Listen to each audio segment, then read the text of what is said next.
O acordo está fechado. Nesta sexta-feira, os Estados Unidos e o Irã vão assinar um memorando de entendimento. O Irã diz que conseguiu grandes concessões. A Casa Branca diz o contrário. E poucas horas antes de um acordo histórico, Trump estaria furioso com Netanyahu. Bem-vindos de volta, pessoal, ao Quad, Trump declara na Truth Social. O acordo com a República Islâmica do Irã agora está concluído.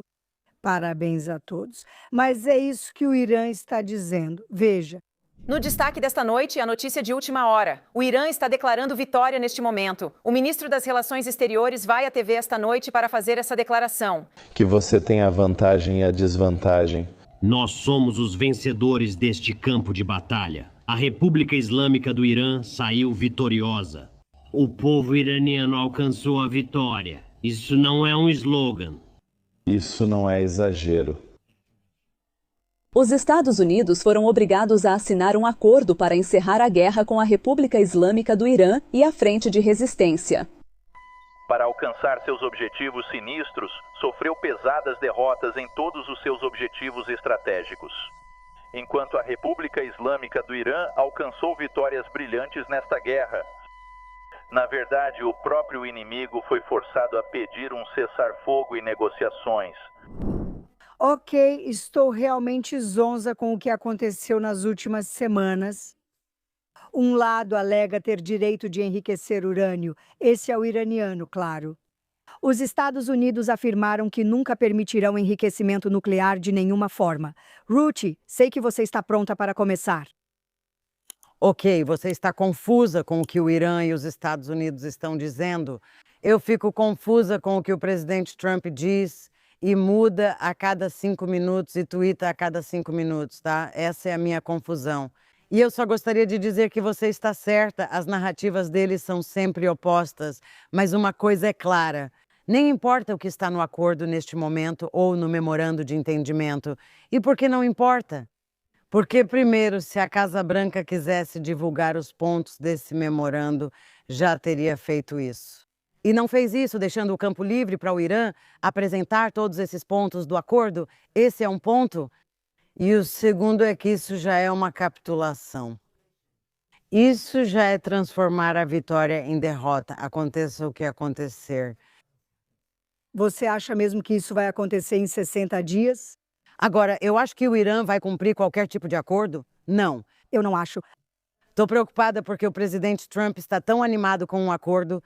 Estou preocupada que mesmo quando eles não fizerem, quando eles não fizerem, ele vai começar a recuar um pouco do que disse originalmente. Bem, ele já não descobriu? Mudou o objetivo. Sim. Então era para não ter direito nuclear nenhum mesmo, sem enriquecimento agora. Não é isso. O direito ao enriquecimento civil, que todas nós sabemos que é uma grande besteira. Acredito que Trump se convence de qualquer coisa para parecer bem, e foi isso que fez o tempo todo. É por isso que ele está mudando as regras do jogo, porque no fim das contas, ele quer parecer o vencedor. Para ele, um acordo só vale como vitória quando o Trump é o vencedor. Então, se ele tiver que mudar o que esse acordo diz, se você simplesmente acompanhar, como você disse, o que ele posta nas redes sociais, sabe, eu acho que foi no dia 6 deste mês. Ele falou que só aceitaria rendição incondicional. Agora temos um acordo. Hoje faço 80 anos. Acho ele um lunático. Estou muito irritada e enojada com o tratamento dado a Israel. Soldados nossos estão morrendo. Ainda estamos tendo incursões de drones o tempo todo no norte. As pessoas ainda vivem sob fogo. E ele fica tipo, querido, eu não sei o que você está fazendo. Quem você pensa que é? Desculpa, é seu aniversário de 80 anos. Fique quieto e deixe a gente cuidar do Oriente Médio se não quer cumprir sua palavra. Cansei dele. Tudo bem. Existe uma chance, Bela, porque você e eu estávamos do mesmo lado nisso, tá? Que tudo isso possa ser uma artimanha sofisticada para ganhar tempo.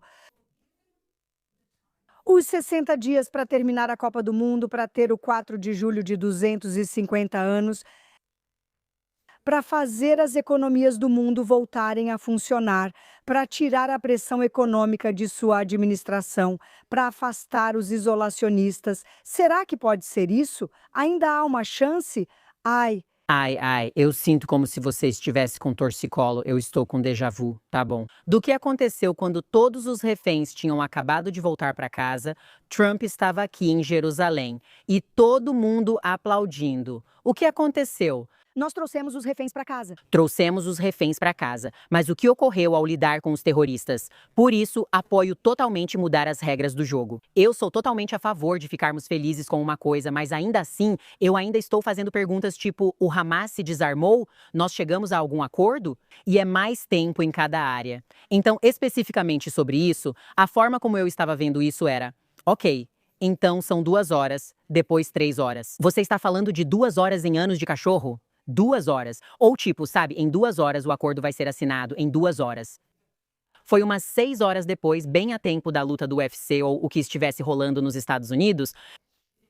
Mas aí, quando aconteceu, foi bem na hora dele sentar e aproveitar o aniversário dele e, sabe, o dia da bandeira e tudo mais. Eu entendo, e é ótimo.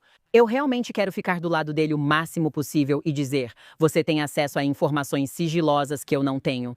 Eu não tenho as informações que você tem. Eu sou só uma civil com uma opinião pegando as informações que estão me dando e questionando de todos os ângulos. Mas eu acho que no momento as pessoas estão exaustas.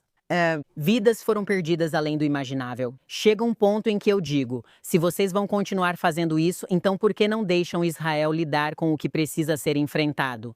Sem interferir e minar o que está acontecendo atualmente no Oriente Médio.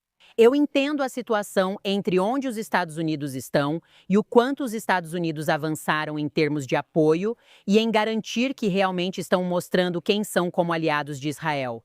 Mas eu acho que quando os líderes agem desse jeito, depois de serem tão próximos o tempo todo, e já vimos isso acontecer antes, ele já disse, que diabos você está fazendo antes? Mas ainda assim, sempre foi um pouco de teatro. Observamos isso antes da guerra de junho do ano passado. Por isso, ainda tento dar o benefício da dúvida.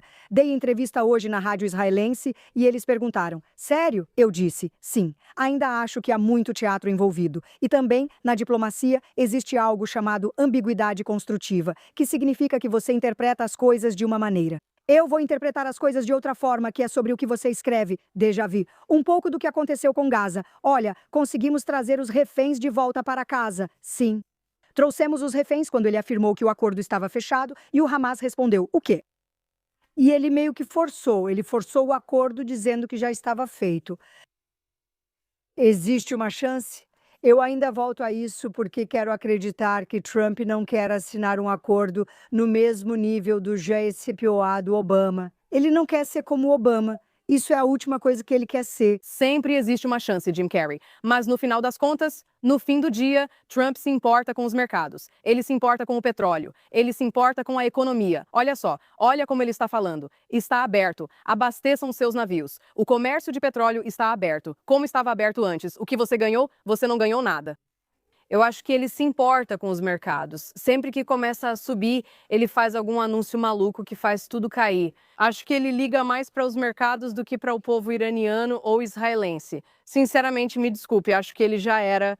Bem, na verdade, embora eu concorde com Xoxana, eu também concordo com você até certo ponto, Flor. Porque nós vimos como ele criou estratégias elaboradas para lançar ataques surpresa. Quando é estranho, que é uma surpresa, quando todo mundo sabe que está vindo, ok, isso é complicado. Sei. Mas eu parei de pensar assim nas últimas semanas. Até 2 semanas atrás, se você tivesse me perguntado, eu teria dito sim, sim, isso é uma jogada. Agora eu não me sinto mais assim. Não é só por causa dos mercados e tudo mais, mas também porque parece que ele perdeu o interesse e só quer declarar vitória. Quando você diz que isso o faz parecer bem, acho que na verdade o faz parecer mal. E eu acho que isso vai prejudicá-lo se ele parecer ter sido derrotado por esse regime jihadista medíocre, a maior superpotência do mundo sendo derrotada por eles ou sendo feita de boba.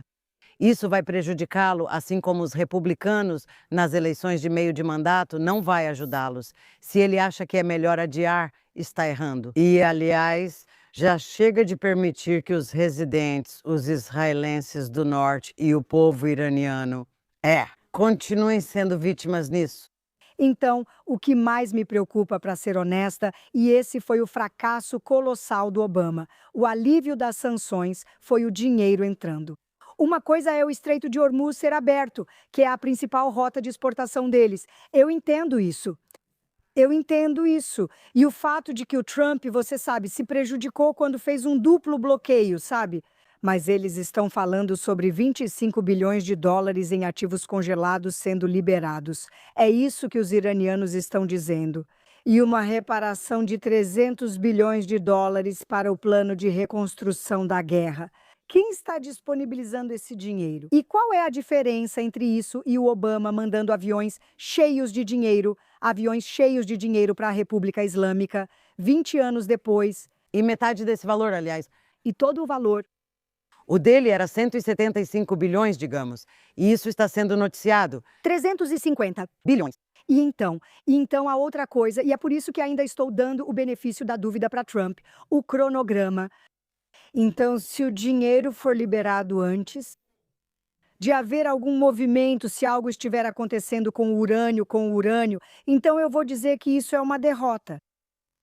Se, e é por isso que ainda tenho fé nas habilidades de negociação do Trump, ele é conhecido por passar a perna nos outros em negociações. É por isso que ele é famoso, certo? Sempre conseguir levar vantagem sobre o oponente em uma negociação. Agora, você realmente acha que o Trump vai dar alívio das sanções para eles? Não estou falando sobre a abertura dos estreitos. Os estreitos já estão abertos, ok? E o dinheiro vai entrar. Mas não é disso que estou falando. O que me preocupa são os 24 bilhões de dólares em ativos congelados sendo liberados antes. Existe algum tipo de sinal comprovável de que a República Islâmica está disposta a fazer qualquer coisa com o urânio que aparentemente eles enterraram como um arranha-céu nas montanhas deles? Se isso acontecer, então eu vou saber que você estava certa e você estava certa. Olha, não tem nada aqui de nenhum dos lados que fale sobre mísseis balísticos, que fale sobre o Hezbollah, que fale sobre o Hamas, que fale sobre política. Você está certa. Nada. Ninguém está dizendo nada sobre, você sabe, e Trump ficava dizendo que eles não teriam os mísseis e o Hezbollah, blá, blá, blá. Então, o que a gente ganhou? O que a gente ganhou aqui? Acho que a pergunta é o que ele ganhou. Esquece a gente. O que isso significou? Os Estados Unidos tiveram algum ganho? Conseguiram adiar a ameaça nuclear? Mas a minha única pergunta, acho que é a única coisa que ainda me faz pensar, ok, eu estou torcendo por você. Porque a minha pergunta é, a que ele está voltando quando se trata da base republicana? Nós vimos como eles mudaram nos últimos 2 anos, de um ponto em que eles realmente queriam que isso já tivesse acabado e resolvido. Eles se opunham totalmente à Guarda Revolucionária Islâmica. Mas por causa de como vimos esse efeito ferradura realmente entrar em ação, e especialmente dentro do próprio Partido Republicano e do movimento conservador, pessoas que já eram super maga antes estão dizendo, espera aí. Não se trata de Israel, mas de isolacionismo e das nossas ações em aventuras estrangeiras. Eles não veem como ameaça direta como nós, pois estamos próximos e eles do outro lado do mundo. Eles não entendem a ameaça. Eles não percebem que seus filhos estão sendo doutrinados pelo mesmo veneno jihadista financiado pelo Catar. Eles estão fazendo acordos com o Catar. Eles não entendem que a tática deles é desconstruir o espírito americano por dentro, mesmo que não enviem uma arma nuclear para Nova York. É isso que eles não percebem. Também é uma loucura, porque ele está dizendo que vamos fazer uma nova paz no Oriente Médio. Que paz é essa de que ele está falando? Minha única esperança, Abraão, é que ele tenha uma carta na manga que nem imaginamos, Ruthie. Você e eu estamos fora. Eu até gostaria de estar errada. Não sei. Ele vai apresentar algo de última hora e dizer, querem acordo? Assinem isso que diz X, Y, Z. Não sei. Mas agora o Paquistão vai ser, sabe, o farol da esperança e a terra da democracia. Onde? Então você também virou a Noruega. Eles viraram a Noruega agora, pelo amor de Deus. Mas veja, aqui está o problema. O problema é que, sabe, sempre que ele faz essa comparação com a Venezuela, eu digo que ele não percebe que os jihadistas, sabe, os venezuelanos, não são jihadistas. Eles são outra coisa. Tudo bem. E você não pode aplicar o mesmo tipo de tática. Isso é uma coisa. E ele também não parece entender que sempre que o Ocidente usa a palavra paz, e paz para todo lado, falando de paz o tempo todo, os islamistas radicais, eles interpretam isso como fraqueza.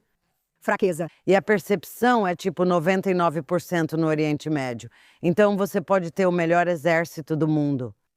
E se você não derrotar eles na narrativa e na percepção, você está ferrada. E eu acho que mesmo que você esteja certa e Trump tenha um grande plano, sim, e o grande plano é, ok, no final vai ser do jeito dele, Por exemplo, o tom que ele usa com Netanyahu versus o tom que ele usa com Putin, o presidente Xi da China, o Paquistão e com Tank al-Shara da Síria. Esse aqui é tão bonito, aquele é legal, aquele é adorável, aquele ali. E aí, querido, ele diz, o que você é? Um idiota, você é muito burro. Agora, eu acho que o tom importa, porque no passado, o que vimos algumas vezes, o que notamos, foi uma diferença de tom entre o secretário de Estado, Marco Rubio, e o vice-presidente J.D. Vance. Então, quando J.D. Vance disse algo como, essa não é a nossa política no momento, ou Marco Rubio disse, neste momento não faz parte da nossa política que Israel estenda sua soberania sobre a Judéia e Samaria, por exemplo. Sim. O tom dele foi, somos amigos. Sim. No momento, isso não está previsto. Sim. E J.D. Vance ficou irritado e resmungão, e falou sobre isso de um jeito desagradável. Quando o tom é desagradável, isso é um grande sinal para os inimigos, não só para os inimigos de Israel, mas também para os inimigos dos Estados Unidos. Claro, a menos que tudo isso seja uma farsa. Eu quero. Manter essa sua esperança. Adoro isso. Eu adoro isso. Sabe, a Rússia acabou de bombardear Kiev ontem à noite. Ninguém se importa, ninguém se importa, ninguém. Ninguém se importa, ninguém se importa. E é isso, já morreram 1 milhão de pessoas nessa guerra. Sim. E ninguém se importa. Crianças são sequestradas e trazidas para cá, mas tudo é uma farsa e há crianças desaparecidas. Ninguém sabe de nada. Inclusive, nos chamam de assassino árabe. E não só isso. Você não vê ucranianos indo às ruas e dizendo, tragam eles de volta agora, tentando derrubar o próprio governo por esse motivo e dizendo, é culpa de vocês. Eles não estão culpando, alguns ucranianos podem estar bravos com Zelensky. Sim. Mas não agem como se ele fosse responsável por manter essas pessoas desaparecidas. Eles sabem quem é o inimigo. Sim. Sim. E eu diria que essa é uma coisa em que vimos uma diferença muito grande entre Israel e Ucrânia nessas guerras. Com certeza. E sobre isso, agora quero mudar um pouco para o norte, porque o Irã realmente tentou fazer essa ligação. Sabemos dessa ligação porque o Hezbollah atua como exército deles na fronteira norte de Israel. Nosso povo sofre, negócios foram perdidos, crianças correm para abrigos e todos estão em apuros. Os mísseis não pararam. O quê? Cessar fogo. Mais do que isso, nossos jovens estão sendo mortos por esses drones vindos do Hezbollah, que estão sendo fornecidos pela Rússia, eu acho, ou pela China, Deus sabe por quem. E a questão é o que aconteceu ontem. E o motivo pelo qual Trump falou naquele tom desrespeitoso com Netanyahu é porque fomos atacados, como de costume, e respondemos atacando o reduto do Hezbollah em Beirute, Dahiya. A República Islâmica anunciou que atacaria Israel à noite, e era isso que deveria ter ocorrido ontem. Todos esperávamos esse ataque em casa.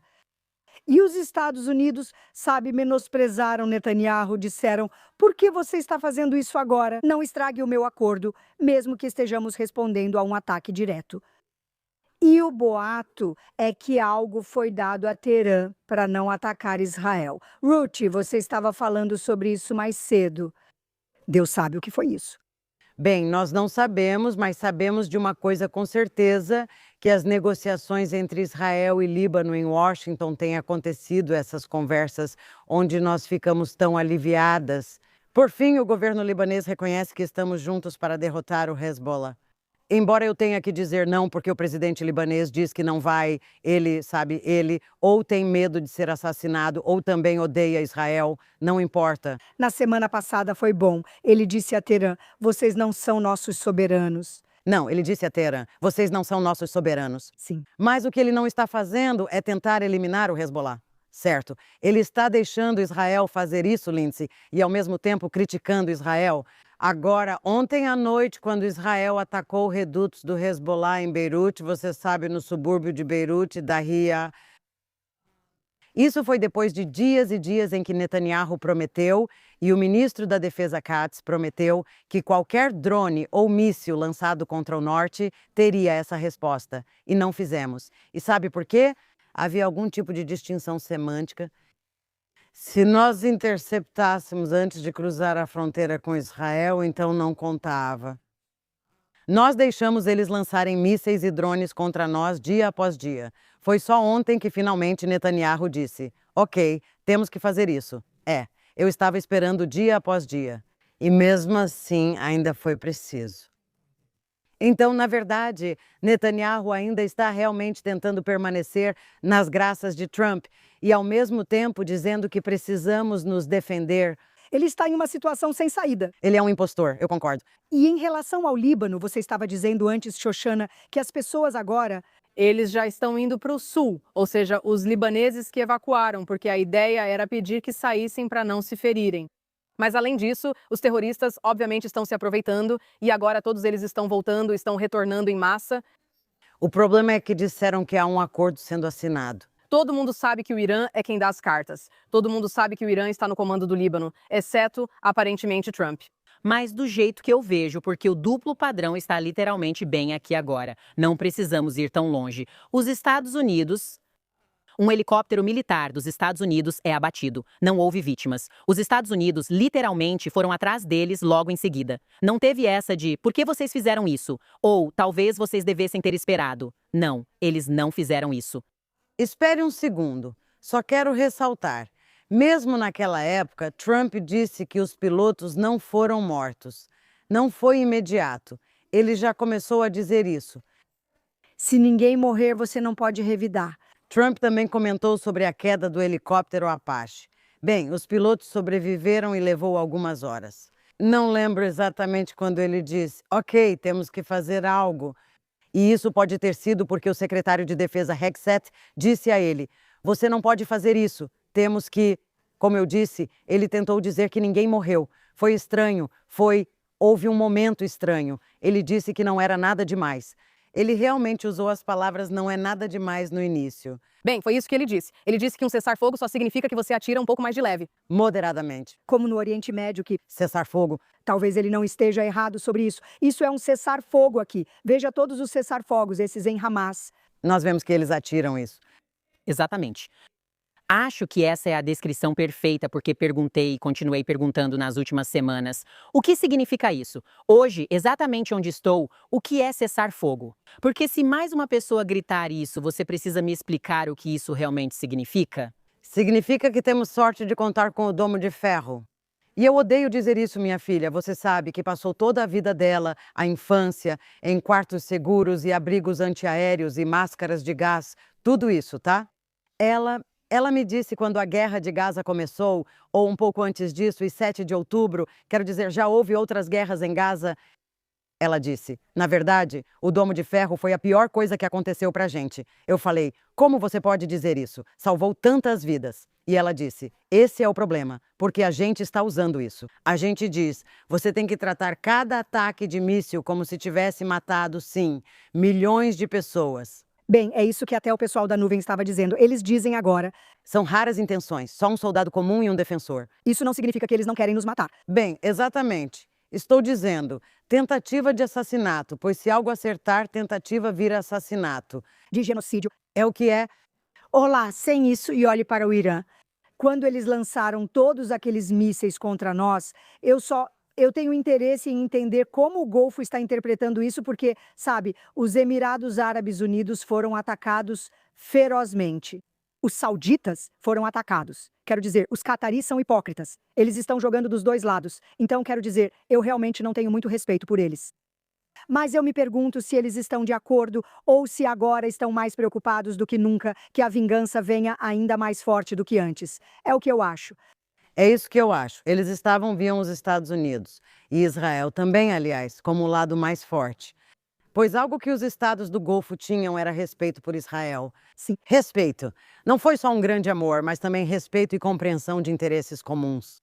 E eles estavam observando muito atentamente e ainda estão. E a ideia é que, se Trump for fraco e eles forem atacados, não faz mais sentido continuar essa guerra. Tudo o que vão fazer é sofrer. Então, quero dizer, esse é mais um motivo pelo qual a mensagem dele, o que Trump tem sinalizado, é perigoso. Bem, 60 dias se for assinado na sexta-feira nos leva até meados de agosto. Então, acho que vamos ter que esperar para ver. E enquanto isso, vamos nos sentir melhor chamando a atenção para os canalhas da semana. Tudo bem. Hora do Canalha da Semana. Acho que precisamos de camisetas. Gostaria de ver camisetas do Canalha da Semana? Quem é o seu canalha? Vamos começar com você, Bela. Quem é o seu canalha? Meu canalha da semana é Austin Franco, o jovem de 19 anos da Universidade Cornell, nos Estados Unidos, que recusou uma entrevista porque disse que não quer ser entrevistado nem trabalhar para um judeu. Que agora tem neonazistas e, você sabe, fascistas anti-Israel e antissemitas fazendo campanhas no GoFundMe para ele? A que ele tem agora, acho que é algo como Save Go alguma coisa. A meta deles é de $100 mil e eles já estão quase em 10 mil. Foi criada só ontem à noite, faz menos de 12 horas. É um golpe. A gente sabe disso, mas é um pouco míope, porque se ele não quer trabalhar para judeus, ele realmente nunca vai conseguir um emprego decente, não é? Não, não é isso. Vamos para o meu quarto, especialmente porque ele vai se formar em relações industriais e trabalhistas. Então ele vai trabalhar com os comunistas e receber $10 mil por ano pelo resto da vida. Eles vão ouvir as harmonias, vai ser uma piada. Verdade, Bernie Sanders, esse é judeu. Pode ir, mas era algo que estava em todo lugar. O estranho para mim é que sempre são esse tipo de pessoas. Sempre é alguém que vai e atira, sabe, num CEO de alguma coisa. De repente aparece esse fetiche de libertar essa pessoa, como se ela não tivesse feito nada errado. E você tem adultos apoiando alguém que, se ele tivesse dito para mim, sabe, eu tinha 19 anos e não sabia o que estava fazendo. Talvez eu esteja aberto a aprender. Ainda assim, eu pensaria, você é um idiota, mas tudo bem. Está começando a brincar com fogo e a lidar com as consequências como adulto. Mas, como alguém de 19 anos, no tipo de ambiente em que vivemos agora, e considerando que tudo é tão acessível e como isso é tão incentivado e promovido nos Estados Unidos, eu não sinto pena de você. E, sinceramente, eu realmente espero que você nunca trabalhe para um judeu. Espero que você nunca consiga um emprego. Sim. Eu realmente espero isso para você. E eu espero que você leve essa lição adiante, compartilhe, e que sua família sinta isso profundamente, porque quem te criou falhou com você. Uau, uau. Ok, muito bom, perceba. Muito bom, excelente. Para mim foi como um novo banho, me deu uma nova alma. Eu ouvi, irmã, horrível. Uau. Não, mas sabe de uma coisa? Cristiane Amanpour vai trabalhar para a Drew em breve. Se ela rir, se ela rir, se ela rir, vai ser Barry Wise. Caramba, bom para você. Xoxana, qual é o seu canalha da semana? Eu só gostaria de dizer que o meu canalha é um canalha reincidente. E sabe, eu pensei, bom, talvez eu devesse dar a chance para outra pessoa ser exposta, mas não, você merece. Você me fez pensar em uma palavra que nunca digo e não vou falar, pois não vou ceder. Mas veja o que meu canalha disse esta semana. Ela disse, mude seus remédios.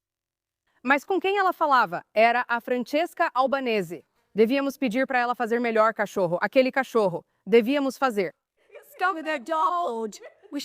A gente deveria fazer um Hall da fama dos canalhas. Eu não aguento, eu não consigo lidar com essa mulher porque ela é tão desprezível, ela é uma mulher tão desagradável, ela é uma nazista. Você é uma nazista. Eu não chamo muitas pessoas de nazistas. Você é uma nazista. Ela diz para Sonia Bodenker, que é mãe de uma jovem, Carolina Bull, que foi assassinada perto de Oz no dia 7 de outubro, que compartilhou no X que havia experimentado hostilidade aberta contra Israel em um evento de cinema em Berlim, onde Francesca estava, e ela zombou dela. Tipo, ela realmente leu o tweet, digitou a resposta dela, clicou em enviar e nem sequer apagou depois. Essa pessoa não só é nazista, como se orgulha disso. E ela responde para essa mulher que disse ter recebido muita atenção negativa nesse festival de cinema em Berlim, com um troque à medicação. Sim, uma mãe de uma garota assassinada. Não tenho mais palavras. Não há palavras. Não tenho mais palavras para alguém tão sem alma. Ela me lembra aqueles, como é o nome? Os caras de Harry Potter que tiram almas. Os tormentadores. Dementador, mentor, mentores, isso. Eu sinto que um dementador visitou essa mulher e simplesmente sugou toda a alma dela. E agora ela é só uma casca de nazista. Você é a minha canalha da semana.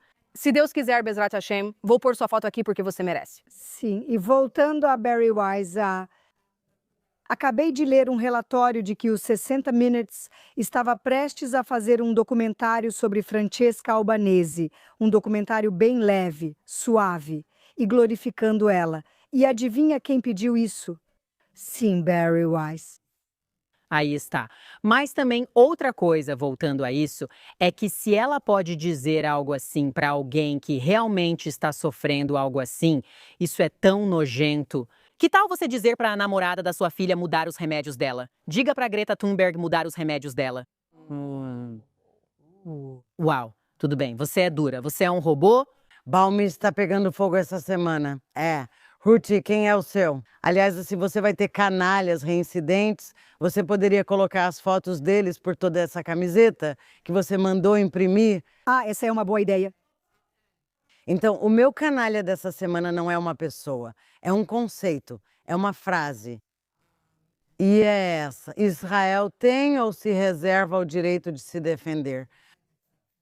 Eu odeio essa expressão. Primeiro de tudo, é óbvio que todo mundo tem o direito de se defender. Quero dizer, e um país tem o direito de se defender. Não, Israel, só de dizer isso, não, nenhum outro país, ninguém nunca diz isso sobre ninguém ou qualquer coisa além de Israel.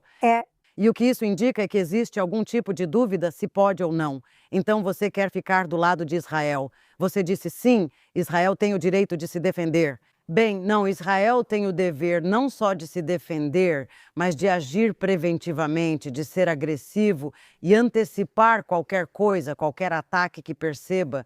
Já tivemos ataques demais contra nós, com judeus mortos simplesmente porque tivemos que nos defender em vez de atacar primeiro. Isso vale para a Guerra dos 6 Dias. Bem, nós fizemos. Foi em cima da hora. Isso vale para a Guerra do Yom Kippur.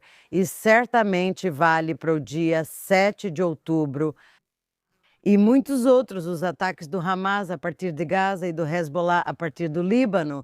Já chega de só nos defendermos? Precisamos partir para a ofensiva contra todas as inúmeras entidades hostis que querem nos apagar do mapa. Bem, Ruth, tenho que te dar nota 10 pela originalidade. Nunca tivemos um conceito ou uma frase assim. Dá para ver que ela é jornalista, como canalha da semana. Mas é o outro lado da moeda de, por favor, reconheçam nosso direito de existir. É a mesma coisa. Direito de existir e direito de nos defendermos é a mesma coisa. E isso é basicamente implorar para o mundo gostar da gente e aceitar que estamos aqui. E eu já cansei disso. Acho que todos deveríamos nos cansar de pessoas se dobrando em 1000 para serem aceitas. Estamos aqui, se acostumem. Agora, meu canalha da semana é o gêmeo feio de Mandani. E o nome dele é Sadiq Khan. Por que ele é o gêmeo feio de Mandani? É porque ele é o prefeito de Londres. E Londres agora é o buraco que Nova York vai se tornar em 5 anos porque esse homem está no poder como prefeito de Londres há tempo demais. Agora, por que ele é meu canalha? Canalha. Agora vamos pensar apenas da perspectiva de um londrino, nada de judeu nisso. O crime aumentou. Os preços dos imóveis aumentaram. O lugar está sujo e parece o centro do Afeganistão. Ok, é assim que Londres está hoje. Realmente é discutivelmente uma cidade pior do que quando ele a encontrou. Eu morei em Londres por 9 anos. Eu amo Londres, capital cultural, eu estudei lá, um campus internacional incrível. Mas Londres não é a mesma Londres em que eu fiquei por 9 anos e onde meu marido cresceu. E isso é porque, entre muitas coisas, esse prefeito e ser prefeito, e eu tenho um pouco de experiência nisso como alguém que foi vice-prefeita de Jerusalém por alguns anos. Ser prefeita realmente é o que faz uma cidade ser grande ou não. Nós vimos Nova York sob o comando de Bloomberg e vimos Nova York. Nós vemos Nova York sob de Blasio e Giuliani. É tão diferente. Um prefeito pode destruir ou tornar uma cidade grandiosa. E Sadiq Khan, sem dúvida, tornou Londres menos limpa, menos segura, menos eficiente. Deixando isso de lado, ele também permitiu que todos os que odeiam Israel ficassem à solta. Em Londres acontecem marchas toda semana com 100.000 pessoas. Não prendendo autores, nem quem diz morte aos judeus ou globalizem a intifada, acabam dando poder a eles. E o auge disso foi há alguns dias, quando houve um evento imobiliário. Vimos isso também em Nova York, um evento imobiliário para pessoas que querem comprar uma propriedade em Israel. E eles fazem isso em uma sinagoga. Ele permite que 1000 manifestantes apareçam e vão direto até as portas das sinagogas. Lembre-se, tivemos 2 mortos no Yom Kippur em Manchester, tivemos esfaqueamentos em Golders Green. Tivemos promessas vazias desse prefeito terrível dizendo que quer proteger os judeus. Nós não acreditamos em você, Sadiq Khan, porque o seu povo, as pessoas que você empodera, por um lado dizem, judeus vão embora, e por outro lado dizem, não comprem propriedades na terra natal, para onde vocês poderiam ir. O que é isso? Você quer que a gente esteja lá ou você quer que a gente vá embora? Porque se você quer que a gente vá embora, precisamos ir para algum lugar. E é por isso que o Estado de Israel existe, para que possamos ser um refúgio seguro para os judeus que você não está protegendo. Um código social, e isso é graças ao nosso amigo em comum, Steven. Sim. Quem disse, Flop? Por favor, faça ele voltar. Steven vai atrás de você. Sadiq Khan, você provou ser um prefeito ineficiente e inútil que dá poder aos que odeiam. Assim como seu irmão gêmeo feio em Nova York, Mandani vai transformar a cidade. Você fez a mesma coisa. Você só está 5, 7 anos à frente. Você é o meu canalha da semana. Todos Eu quase tornei meus heróis os judeus que foram atrás disso. Sim. E eles dançaram nas ruas há horas, sim, bem ao lado desses horríveis. Diziam coisas terríveis, esqueci o quê? Algo como, vamos voltar. Coisas bem ameaçadoras. Não. É tipo, que diabos? Você quer que a gente esteja lá? Ou você não quer? Eu vou deixar assim. Você vai deixar alguém ir. Quer que a gente vá para a Lua? Depois vai dizer que colonizamos lá também. Isso mesmo. Mas sabe, tem uma diferença entre Mamdani e Sadiq Khan. E é que os Estados Unidos têm um presidente. Eu sei que a gente passou muito tempo criticando ele. Um presidente que não tolera nenhum tipo de antissemitismo. Já o Keir Starmer no Reino Unido é outra história. Ele é totalmente conivente com tudo isso. Sabe de uma coisa? Keir Starmer, se ele fosse um boneco de papelão como Mustafa Khomeini, as pessoas não perceberiam a diferença. É assim que ele é ineficiente. Um boneco de papelão seria igual ao que vocês têm agora no Reino Unido governando o país. Agora precisamos purificar nossas almas e nossas mentes, cuidar da saúde mental com os heróis da semana, porque há tantos heróis maravilhosos. Vamos começar com você, Ruthie. Quem é o seu herói? Certo, então, meu herói. Na verdade, tenho 2 grupos, e de novo, eu sei que não é uma única pessoa. São 2 grupos de pessoas, e eles são heróis trágicos. E esses são o povo iraniano e os moradores do norte de Israel. Sim. Ambos os povos se tornaram vítimas totais, sujeitos ao regime iraniano e à Casa Branca, e esses acordos inexistentes, existentes, seja lá o que for. Com o tempo, são pessoas a quem disseram, no caso do povo iraniano, que a ajuda estava a caminho. E aos israelenses no norte foi dito, nós vamos resolver o problema do Hezbollah. 2 grupos de pessoas são vítimas totais e são heróis só por sobreviverem a isso e conseguirem passar por tudo isso. Alguns deles são mais pacientes do que outros. Claro. Eu não teria paciência em nenhuma situação, por isso quero homenageá-los pelo sofrimento que enfrentam. E tenho certeza de que todos eles estão arrasados com esse memorando de entendimento.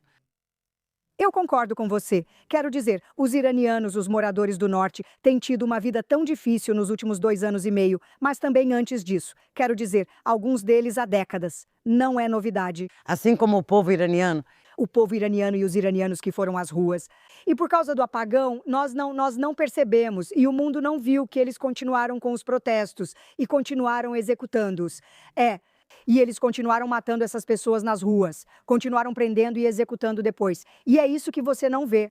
Quando você está ocupada e focada aqui, não percebe o que ocorre no Irã. Sim, verdadeiros heróis. Obrigada, Ruthie. Shoshana, vou voltar para Londres para essa. Um cara bom, aliás, sim, herói. Juiz Jeremy Johnson, que está, eu acho, tentando trazer de volta, sabe? Ou reagir contra o que o governo dele está fazendo ao ser tão complacente com os jihadistas. E ele condenou 4 terroristas palestinos à prisão pelo que fizeram. Houve uma invasão na Elbit Systems que causou um prejuízo de 1,2 milhão de libras e levou a um confronto com seguranças e policiais, deixando uma policial, uma mulher, com a coluna quebrada. Sim. Eles bateram uma van nos portões, vestidos com macacões vermelhos, usaram marretas e pés de cabra para destruir os equipamentos. Sim. E eles atingiram a sargento Kate Evans 2 vezes nas costas com uma marreta de 3 quilos, fraturando a coluna dela. Sim, e ele foi condenado por causar lesão corporal grave. Não sei por que ele não foi condenado por tentativa de assassinato, mas esse é o ponto. Sim, você está certa. Não para só na sorte, não para só no estamos vindo atrás de você. Intifada tem um significado real. Quando você afirma que judeus e Israel são vilões e justificam qualquer meio, isso pode causar danos físicos. Você vai causar danos enormes às pessoas e à infraestrutura. E eu acho que as pessoas realmente não entendem. Londrinos, nova-iorquinos, se vocês não querem ver isso acontecer com frequência, precisam fazer algo a respeito agora. Sabe, a gente fala sobre extremismo, fala sobre permitir, sabe, liberdade de expressão, é tudo maravilhoso, sabe, até que o seu punho acerte o meu rosto. Tipo, esse é um problema com o qual estamos lidando agora, e esse cara é um herói por realmente denunciar isso e trazer consequências para esse comportamento, porque houve um tempo em que achamos que eles iam sair impunes disso. Sim, e isso é inaceitável. Então, kol hakavod, kol hakavod.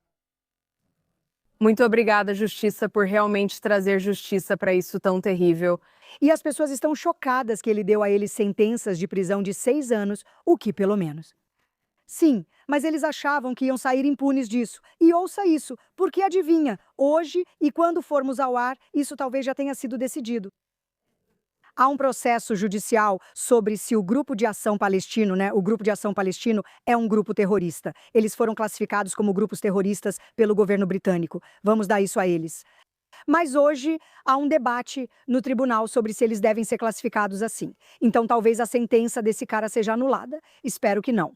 Mas ele é um herói por fazer a coisa certa e dizer, como você está dizendo, Xoxana, que existem consequências para realmente atacar um policial. Tem que haver.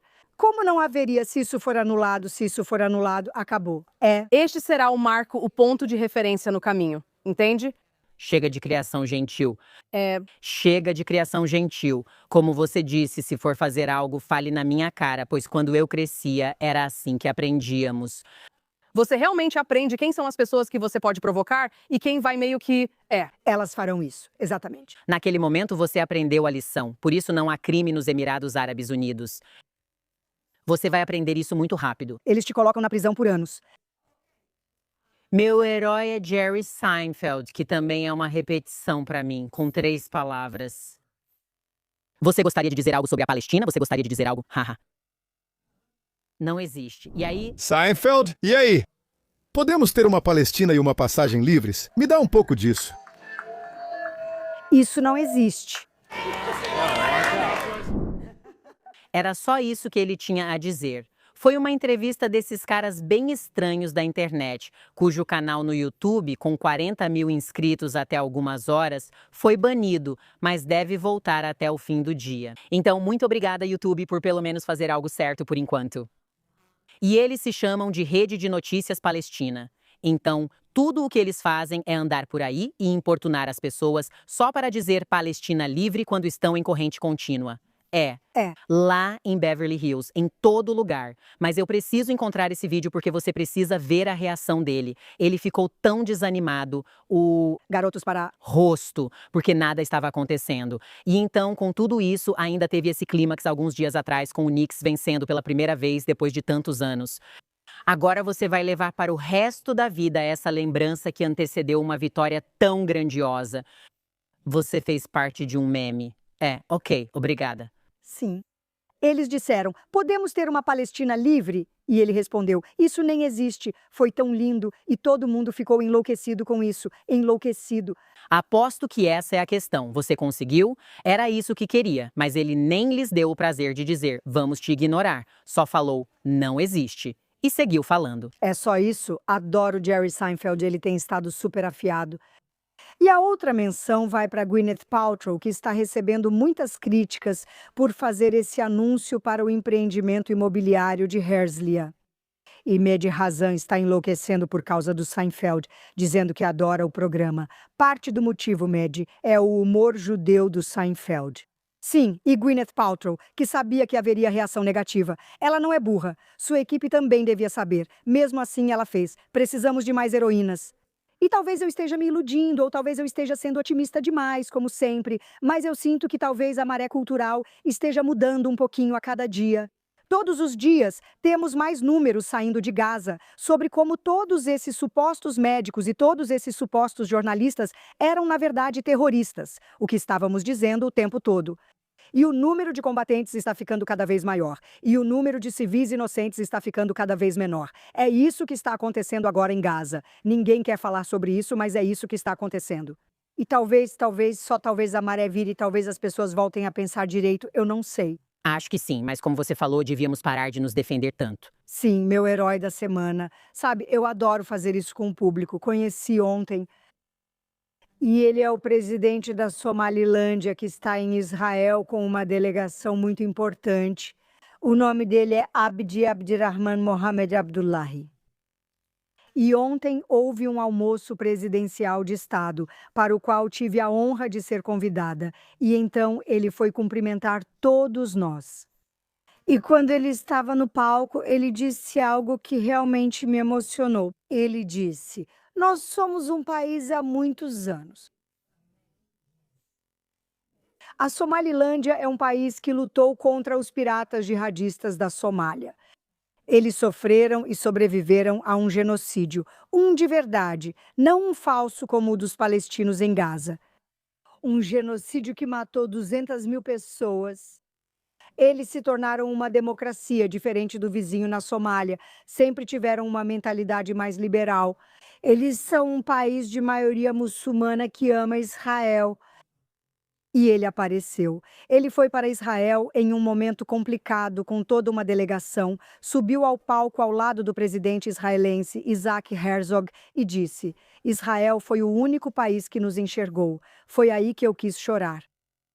Ele disse: "Nós somos um país há muitos anos, mas vocês são o único país que nos enxergou. E aconteça o que acontecer daqui para frente, vocês foram o primeiro país que nos enxergou." Eu fiquei arrepiada, de verdade fiquei arrepiada. Eu estava sentada lá. E isso exige coragem. Quero dizer que a esposa dele era muçulmana, tradicional, e usava roupas tradicionais. As outras 2 ou 3 mulheres da delegação também usavam roupas tradicionais. Eles são muçulmanos, praticam o Islã e têm mentalidade liberal e cosmopolita. Eles são amantes de Israel e mostram que isso não é contradição, assim como os Emirados Árabes Unidos provaram. Por isso, rezo para que Israel, ao reconhecê-los, inicie laços comerciais fabulosos com a Somalilândia e seja o começo de um novo mundo, aceitando-os pelo país que são, pelo fato de terem conseguido derrotar vizinhos jihadistas do mal e sobreviveram, e por um futuro muito, muito brilhante e próspero junto com Israel. Então, Adorável. Abdi Abdirahman Mohamed Abdullahi, você é meu herói da semana, representando seu maravilhoso país, a Somalilândia. Agora toma essa, Ilha no Mar. Exatamente. Aceite, ou seja, maná. Vocês piratas na Somália. Tudo bem. E com isso não sabemos o que a semana vai trazer, mas estaremos aqui na próxima semana, direto da Conferência Gené, ao vivo de Jerusalém. Um formato um pouco diferente para o COD, mas estaremos lá com você, analisando os acontecimentos da semana e tudo mais. Obrigada por assistir. Até a próxima semana.